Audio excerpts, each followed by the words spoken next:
મારા ભક્તો પણ ચાર પ્રકારના છે.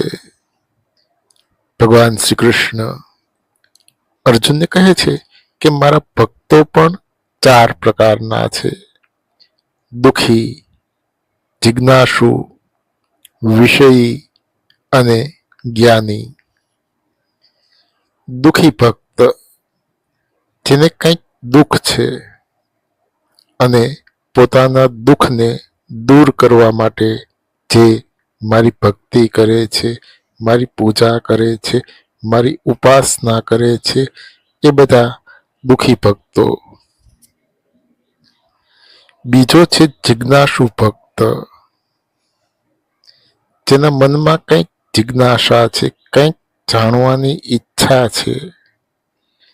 જીવ શું છે, જગત શું છે, બ્રહ્મ શું છે, પરબ્રહ્મ શું છે, આવા અનેક પ્રશ્નો જેના મનમાં છે અને આ બધા પ્રશ્નોના ઉત્તર મેળવવા માટે જે મારી ભક્તિ કરે છે, મારી પૂજા કરે છે, મારી ઉપાસના કરે છે, એ બધા જિજ્ઞાસુ ભક્ત. ત્રીજો છે વિષયી ભક્ત, જેને વિષયોમાં આસક્તિ છે. ધન પ્રાપ્ત કરવાની ઈચ્છા, સંપત્તિ પ્રાપ્ત કરવાની ઈચ્છા, પ્રતિષ્ઠા પ્રાપ્ત કરવાની ઈચ્છા, સત્તા પ્રાપ્ત કરવાની ઈચ્છા, આવી અનેક ઈચ્છાઓ પૂરી કરવા જે મારી ભક્તિ કરે છે, મારી પૂજા કરે છે, મારી ઉપાસના કરે છે, એ બધા વિષયી ભક્તો. અને ચોથો છે જ્ઞાની ભક્ત, જે જ્ઞાની છે, જે જાણે છે કે પરમ તત્વ પરમાત્મા જ પરમ શ્રેષ્ઠ તત્વ છે, જે પરમાત્મા માટે પરમાત્માની ઉપાસના કરે છે. કૃષ્ણ જ પરમ તત્વ છે, કૃષ્ણ જ પરમાત્મા છે, કૃષ્ણ જ પરબ્રહ્મ છે. જે કૃષ્ણ માટે કૃષ્ણની ભક્તિ કરે છે, એ બધા જ્ઞાની ભક્તો. જ્ઞાની તો મારો આત્મા છે. ભગવાન શ્રી કૃષ્ણ અર્જુનને કહે છે કે જ્ઞાની તો મારો આત્મા છે. આવો જ્ઞાની મને જાણે છે અને હું પણ આવા જ્ઞાનીને જાણું છું. આ ચાર પ્રકારના ભક્તોમાં જ્ઞાની ભક્ત શ્રેષ્ઠ છે. ભગવાન શ્રી કૃષ્ણ અર્જુનને કહે છે કે આ ચાર પ્રકારના ભક્તોમાં જ્ઞાની ભક્ત શ્રેષ્ઠ છે. જ્ઞાની તો મારો આત્મા છે. આવો જ્ઞાની બ્રહ્મને, સંપૂર્ણ અધ્યાત્મને અને બધા જ કર્મોને જાણી લે છે. અર્જુન ભગવાન શ્રી કૃષ્ણને કહે છે કે બ્રહ્મ શું છે, અધ્યાત્મ શું છે, કર્મ શું છે? ભગવાન શ્રી કૃષ્ણ કહે છે કે નાશ રહિત શ્રેષ્ઠ તત્વ બ્રહ્મ છે, જેનો ક્યારેય નાશ થતો નથી, જે શ્રેષ્ઠ છે એ બ્રહ્મ છે. હવે સાંભળ, અધ્યાત્મ કોને કહેવાય? ભગવાન શ્રી કૃષ્ણ કહે છે કે બ્રહ્મના સ્વભાવને અધ્યાત્મ કહેવાય છે.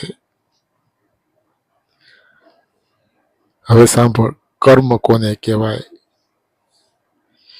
ભગવાન શ્રી કૃષ્ણ કહે છે કે જે મનુષ્યને સાત્વિક બનાવે, જે મનુષ્યમાં સાત્વિક ભાવની વૃદ્ધિ કરે, એનું નામ કર્મ.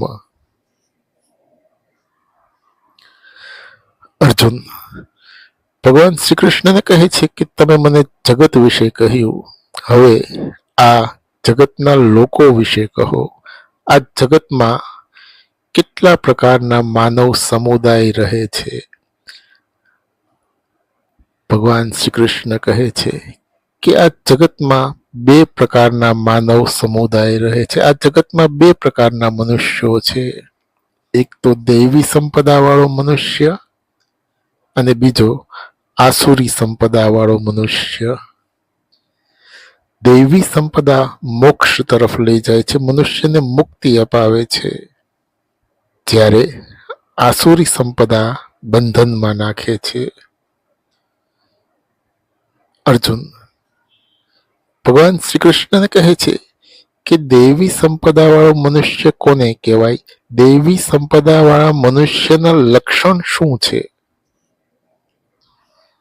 ભગવાન શ્રી કૃષ્ણ કહે છે કે જેને પરમાત્મામાં શ્રદ્ધા છે, જે પરમાત્માનું પૂજન કરે છે, જેને દેવતાઓમાં શ્રદ્ધા છે, જે દેવતાઓનું પૂજન કરે છે,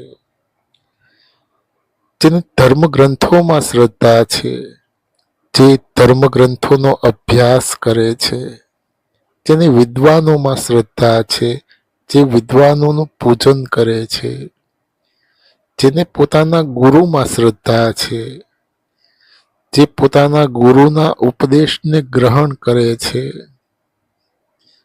પવિત્રતા, સરળતા, બ્રહ્મચર્ય, અહિંસા, આ બધા દેવી સંપદાવાળા મનુષ્યના લક્ષણ છે. અર્જુન, ભગવાન શ્રી કૃષ્ણને કહે છે કે આસુરી સંપદાવાળો મનુષ્ય કોને કહેવાય? આસુરી સંપદાવાળા મનુષ્યના લક્ષણ શું છે?